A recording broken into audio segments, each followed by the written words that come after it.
नमस्कार, प्राइम समाचारमा स्वागत छ। म संगीता कटुवाल। सुरु गरौँ अहिलेसम्मका प्रमुख समाचारबाट। नेपाल भ्रमणमा रहेका चीनिया विदेश मन्त्री वाङले आज प्रधानमन्त्री देउवा र परराष्ट्र मन्त्री खड्कासँग भेटवार्ता गर्दै आजै द्विपक्षीय छलफल। कांग्रेस सभापति देउवा गठबन्धन विरुद्ध देखिएका नेताहरूमाथि आक्रोशित। प्रधान न्यायाधीशमाथिको महाभियोगका विषयमा समेत विवाद। युक्रेनमा आफ्नो सैन्य अभियानको पहिलो चरण सकिएको रुसको भनाई। रुसले अब पूर्वी डोनबास क्षेत्रमा ध्यान केन्द्रित गर्ने जानकारी। विश्वकप छनौट अन्तर्गत प्ले अफ चरणको पहिलो लेगमा इजिप्ट विजयी। आत्मघाती गोलका कारण सेनेगल 1-0 गोल अन्तरले पराजित।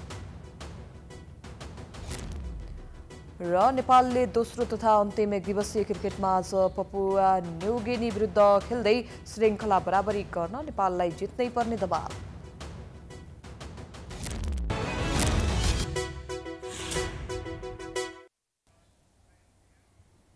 अब समाचार विस्तारमा। नेपाल भ्रमणमा रहेका चीनिया विदेश मन्त्री वाङ यीले आज प्रधानमन्त्री शेरबहादुर देउवा र परराष्ट्र मन्त्री डाक्टर नारायण खड्कासँग भेटवार्ता गर्दैछन्। आजै द्विपक्षीय छलफल समेत गर्ने कार्यक्रम छ। एक रिपोर्ट।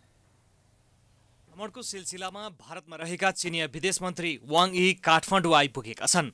25 सदस्यीय भ्रमण टोलीसहित काठमाडौँ उत्रिएका वाङ विमानस्थलबाट द्वारिका होटल गएर बसेका छन्। वाङले औपचारिक भेटघाट भने शनिबार बिहानदेखि मात्रै गर्नेछन्। शनिबार बिहान नेपालका समकक्षी डाक्टर नारायण खड्कासँग उनले भेटघाट गर्नेछन्। त्यसअघि उनी बिहान 6:30 बजे नै शिवपुरीमा हाइकिङ जानेछन्।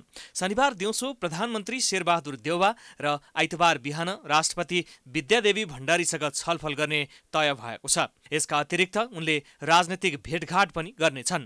नेकपा एमालेका अध्यक्ष केपी शर्मा ओली र नेकपा माओवादी केन्द्रका अध्यक्ष प्रचण्डलाई भेट्ने कार्यक्रम तय भएको छ। आज चाहिँ त्यस्तो अफिसियल कार्यक्रम छैन।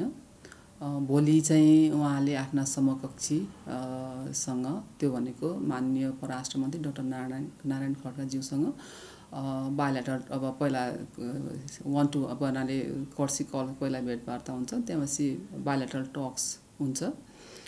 त्यसपछि सम्माननीय प्रधानमन्त्रीज्यूसँग उहाँको शिष्टाचार भेटघाट कार्यक्रम छ।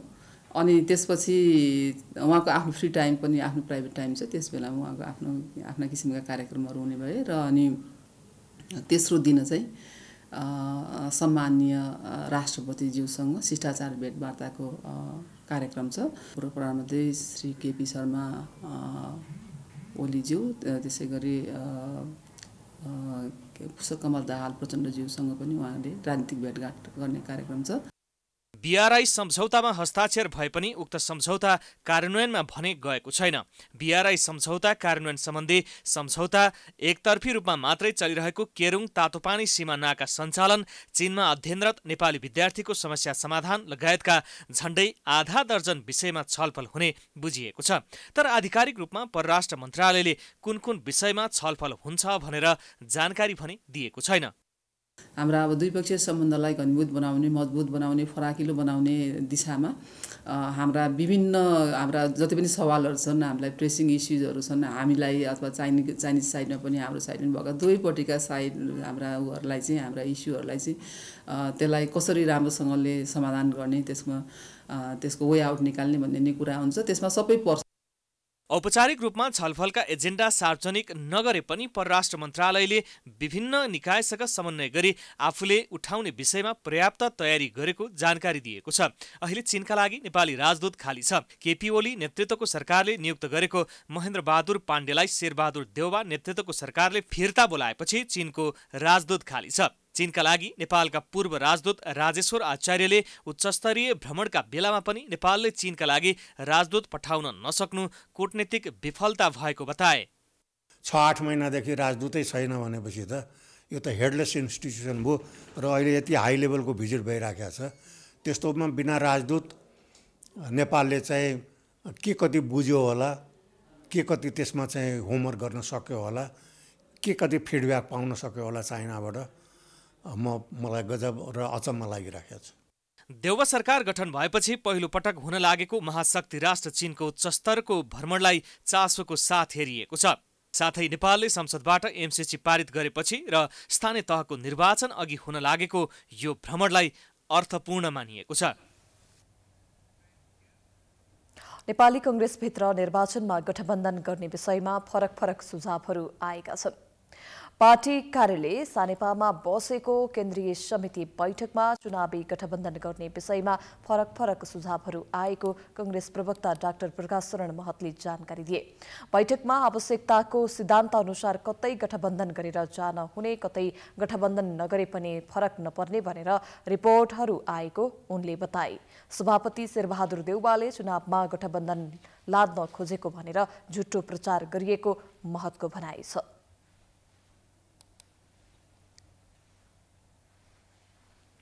पार्टी सभापति स्पष्ट हुनुहुन्छ कि जहाँ हाम्रो चाहिँ यो आवश्यकता छ, पार्टीलाई फाइदा कसरी हुन्छ भन्ने कुरो हो के। निर्वाचनमा जाने भने बढीभन्दा बढी सिट कसरी जित्ने भन्ने, त्यो गठबन्धन गरेर जितिन्छ, गठबन्धन हुन्छ, गठबन्धन नगर्दा हुन्छ, गठबन्धन हुँदैन।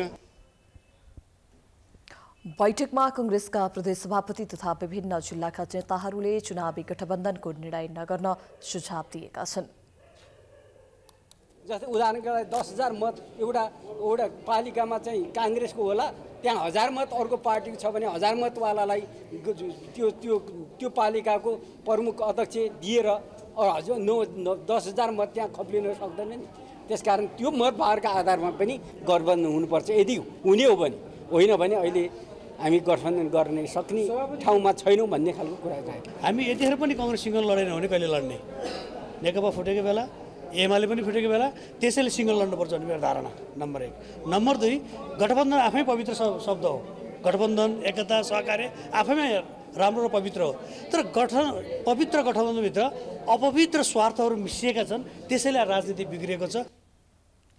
बैठकमा गठबन्धन नगरी चुनाव जितिन्छ भन्ने नेताहरूसँग सभापति शेरबहादुर देउवाले आक्रोश व्यक्त गरेका थिए। साथै बैठकमा प्रधान न्यायाधीश सोलेन्द्र शमशेर जबरा विरुद्ध महाभियोग प्रस्ताव अब के हुन्छ भनेर केही सदस्यले कुरा उठाएका थिए।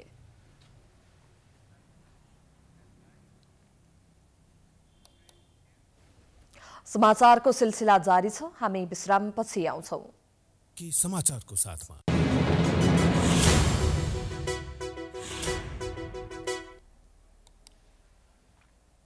विश्रामपछि स्वागत छ। अब बाँकी समाचार। सरकारले 650 mg को सिटामोल ट्याब्लेट बनाउन स्वीकृति दिएको छ। यो सँगै नेपालमा प्रति ट्याब्लेट 1 रुपैयाँमा बिक्री वितरण हुँदै आएको सिटामोलको मूल्य समेत बढाउने तयारी भएको छ। उपभोक्ताको स्वास्थ्यमाथि खेलबाड गर्न खोजेको भन्दै अधिकार कर्मीले विरोध गरेका छन्। एक रिपोर्ट। सामान्य ज्वरो आयो या टाउको दुखो भने आम नागरिकले सबैभन्दा पहिला चिकित्सकको सल्लाह बिनै पारासिटामोल ट्याब्लेट खाने चलन छ। यो औषधि जीवन रक्षक औषधिको रूपमा लिइन्छ। अधिकांश नागरिकले प्रयोग गर्ने यो औषधिको मूल्य बढाउने चलखेल भएको छ। औषधि व्यवस्था विभागले 500 mg मा उत्पादन हुँदै आएको सिटामोल र आगामी दिनमा उक्त ट्याब्लेट 650 mg मा समेत उत्पादन गर्न अनुमति दिएसँगै यस अगाडि 1 रुपैयाँमा पाउने औषधिको मूल्य 650 mg मा उत्पादन हुनेको मूल्यभन्दा दोब्बर महँगो हुने भएको छ। उपभोक्ता अधिकार कर्मीले यस विषयमा विरोध जनाएका छन्। कुनै पनि आधार बिना औषधिको mg बढाएर उपभोक्ताको स्वास्थ्यसँग खेलबाड गर्नु, औषधिको मूल्य बढाएर जनताको स्वास्थ्य सम्बन्धी अधिकारको समेत हनन गर्न खोजेको भन्दै उनीहरू आक्रोशित छन्। कुनै पनि ज्वरो, हरेक ज्वरोमा चाहिँ प्यारासिटामोल युज गरिन्छ। आधारभूत स्वास्थ्यको एउटा चाहिँ पहिलो टुल्स भनेकै प्यारासिटामोल हो। यो पहिलो टुल्सलाई चाहिँ, पहिलो औषधिलाई चाहिँ अब यसरी यो कुनै उपभोक्ताको क्रय क्षमता अनि उपभोक्ताको शरीरमा चाहिँ यसले रियाक्सन गर्ने 500 mg को 650 के अरे बढाउँदाखेरि यसले गर्ने रियाक्सनको एउटा चाहिँ के अरे कुनै टेस्ट नगरिकन मूल्य बढाइनु यो सरासर उपभोक्ताको हरेक अधिकारमाथि, स्वास्थ्य सम्बन्धी अधिकारमाथि, सेवाग्राहीको अधिकारमाथिको एउटा यो हस्तक्षेप कानुन नै हो। यता औषधि व्यवस्था विभागले भने बढाएको डोज र अन्तर्राष्ट्रिय मूल्यको अनुपातमा सिटामोलको नयाँ मूल्य तोक्ने निर्णय गरेको जनाएको छ। मूल्य भने निर्धारण नभइसकेको विभागको भनाइ छ। औषधि उत्पादकहरूले हाल प्रति ट्याब्लेट ₹1 पर्ने प्यारासिटामोलको मूल्य बढाउन सरकारलाई दबाब दिँदै आएका थिए। त्यसको साटो तौल नै बढाउने र सोही अनुपातमा मूल्य बढाउने निर्णय गरेको विभागको भनाइ छ। 650 मिलिग्रामको स्ट्रेन्थमा पनि यसलाई चाहिँ उपलब्ध गराउने भन्ने किसिमको निर्णय भएको चाहिँ हो। यसमा अब त्यो मूल्य वृद्धिको कुरा छैन, त्यहाँ चाहिँ अब सहमति के भएको छ भन्दाखेरि अब यो चाहिँ अन्तर्राष्ट्रिय सन्दर्भ मूल्य र सँगसँगै चाहिँ अहिले भएको प्यारासिटामोलको मूल्य त्यो सबै हेरेर चाहिँ समानुपातिक रूपमा त्यसलाई चाहिँ मूल्य राख्ने भन्ने कुरा छ। यो कुनै पनि मूल्य वृद्धिको हिसाबले यो चाहिँ 650 चाहिँ ल्याइएको अवस्था चाहिँ होइन। विज्ञ समूहसहित बिहिबार साँझ बसेको औषधि सल्लाहकार समितिको बैठकले 650 mg को प्यारासिटामोल दर्ता गर्न औषधि व्यवस्था विभागलाई अनुमति दिने निर्णय गरेको हो। उक्त सिटामोल 60 वर्षभन्दा माथिका नागरिकका लागि प्रयोग गर्न सक्ने र उक्त उमेरभन्दा कम उमेरकाले अहिले प्रयोग भइरहेको औषधि नै प्रयोग गर्न सक्ने जनाएको छ। नेपाल औषधि उत्पादक सङ्घको तथ्याङ्क अनुसार नेपाली बजारमा वार्षिक करिब 7 करोड चक्की सिटामोलको माग हुने गरेको छ। समाचारको सिलसिला अझै जारी छ, हामी विश्रामपछि आउँछौं।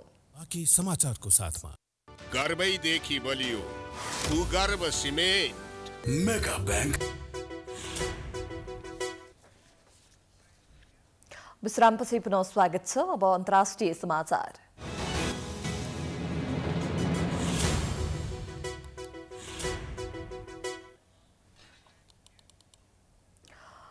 रुसी सेनाले युक्रेनमा आफ्नो सैन्य अभियानको पहिलो चरण सकिएको जनाएको छ।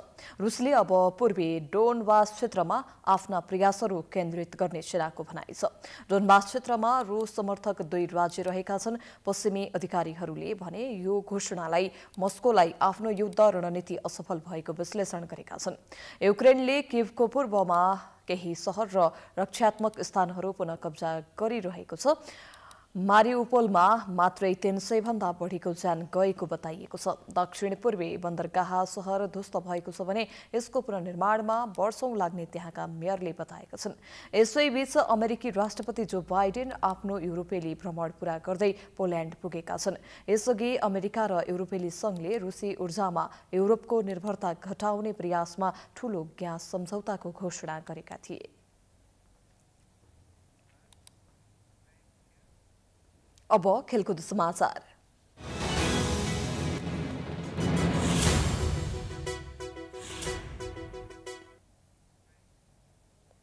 विश्वकप छनौट अन्तर्गत प्ले अफ चरणको पहिलो लेगमा इजिप्ट विजयी भएको छ। आफूले गोल। हामी समाचारको अन्त्यमा आइपुगेका छौं। जाँदा जाँदै प्रमुख समाचार पुनः एकपटक। नेपाल भ्रमणमा रहेका चीनिया विदेश मन्त्री वाङले आज प्रधानमन्त्री देउबा र परराष्ट्र मन्त्री खड्कासँग भेटवार्ता गर्दै आजै द्विपक्षीय छलफल। कांग्रेस सभापति देउबा गठबन्धन विरुद्ध देखिएका नेताहरूमाथि आक्रोशित। प्रधान न्यायाधीशमाथिको महाभियोगका विषयमा समेत विवाद। युक्रेनमा आफ्नो सैन्य अभियानको पहिलो चरण सकिएको भनाई। रुसले अब पूर्वी डोनबास क्षेत्रमा र नेपालले दोस्रो तथा अन्तिम एक दिवसीय क्रिकेटमा आज पपुवा न्युगिनी विरुद्ध खेल्दै श्रृङ्खला बराबरी गर्न नेपाललाई जित्नै पर्ने दबाव।